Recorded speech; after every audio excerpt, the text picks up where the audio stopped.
Well, it looks like there's going to be snow on the ground for the next couple of months, so we might as well make the most of it.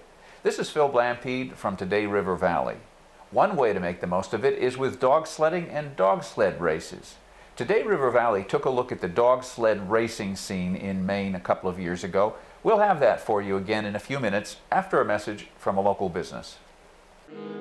The new pizza menu at the Jolly Drayman in the Briarly Inn is incomparable, with flavors and selections you won't find anywhere else, and the menu keeps changing and growing.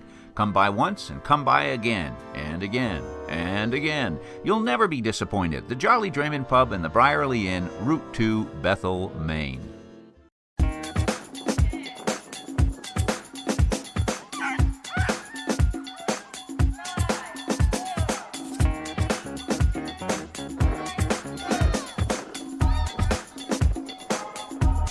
Maine is famous for skiing, snowmobiling, and other outdoor activities in the winter, but something else has become very popular in the last couple of decades. It's dog sledding, also called mushing, a tradition well established in the Arctic as an important form of transportation.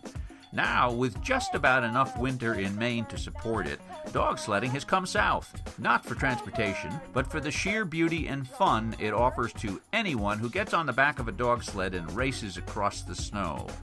Maine's dog sledding scene varies from hobbyists who use dogs that are hardly more than house pets to serious, skilled guide services with substantial, purebred huskies that could almost be mistaken for a wolf.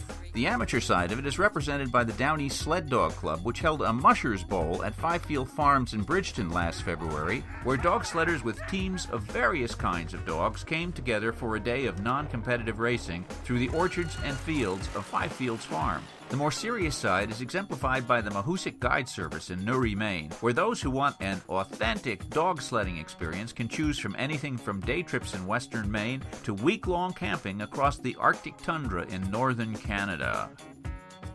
That's people really love it. If you get behind a dog, it's so quiet. It's just like skiing. It's just peaceful.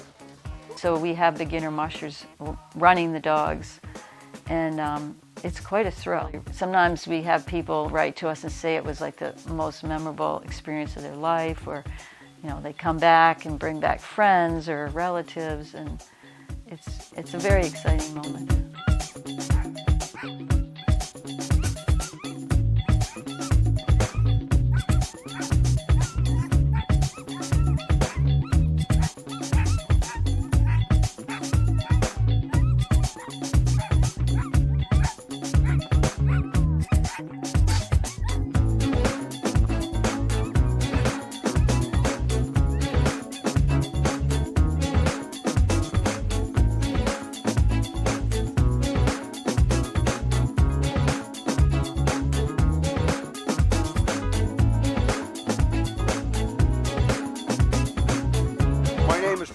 Senior, and I live here in South Bridgeton, and this is the Downey Sled Dog Club's race.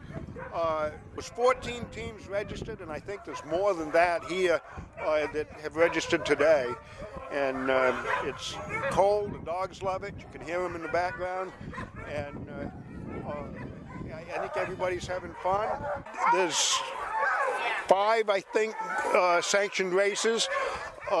In Maine, several in New Hampshire, and we generally can get 3 or 4 of the races off due to weather conditions. No, it does not have to be a husky. There's poodles, there's hounds, any dog that likes to get the outdoors and run. The longer-legged or the larger dogs seem to do better, but we've actually got poodles running here today, and you wouldn't think of a poodle as a sled dog, but they do very well. And events like this, every time we have a successful one, it seems to create new interest. While hobbyists and amateurs may be content with using regular dogs for mushing, the owners of the Mahoosic Guide Service wouldn't think of using anything but authentic Arctic sled dogs.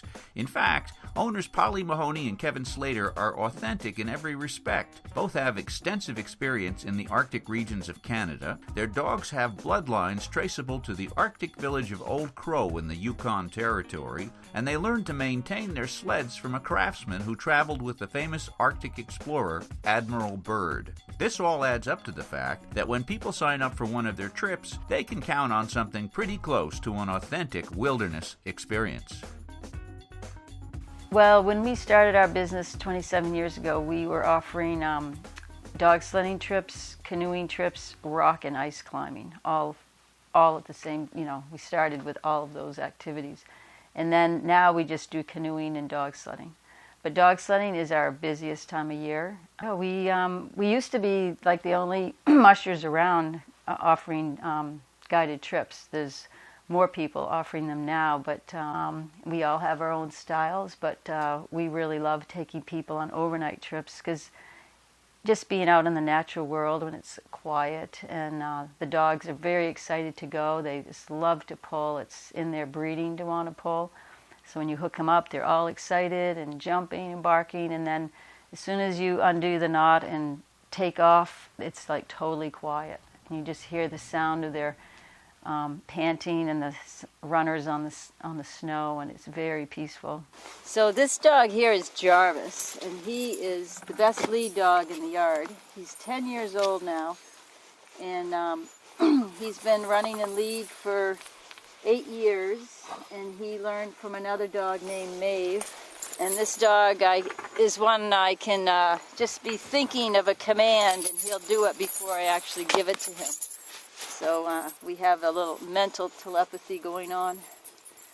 So that's one of the hardest things about mushing is when they grow old. So he's 10 now. He's just starting to slow down. I don't know how many more seasons he'll be able to run, but that's the hardest part, is the end of life, because they don't live forever. But he's a great dog. When I was 20, I headed up to Alaska and got into dog sledding up there. So I lived in Alaska and the Yukon for 10 years. We used dogs for hauling firewood and water, and was on a trap line for a little while, and just having them for taking trips in the bush. And then I had the idea I wanted to work for the Outward Bound School, and there's a base here in Newry. So I came back to Maine to work for the Outward Bound School. My partner Kevin was starting a dog sledding program for the school. We keep a sled kennel of 33 dogs right now is what we have. And we raise them from puppies and keep them into retirement until they pass on. Our dogs live a good long life. 13 to 16 is pretty average of how long they live. Our vets love us because we know a lot of them, first name basis. We take really good care of our dogs. In the summer, we have pastures that they run in, so they get to run every day. They're not just tied on a chain. We have 4 1-acre pastures, so they, half of them go out in the morning, then midday we bring them in, and then put the other half out in the afternoon. I love mushing the dogs. 37 years, and it's a little adrenaline rush every time I hook them up. It's just an amazing experience.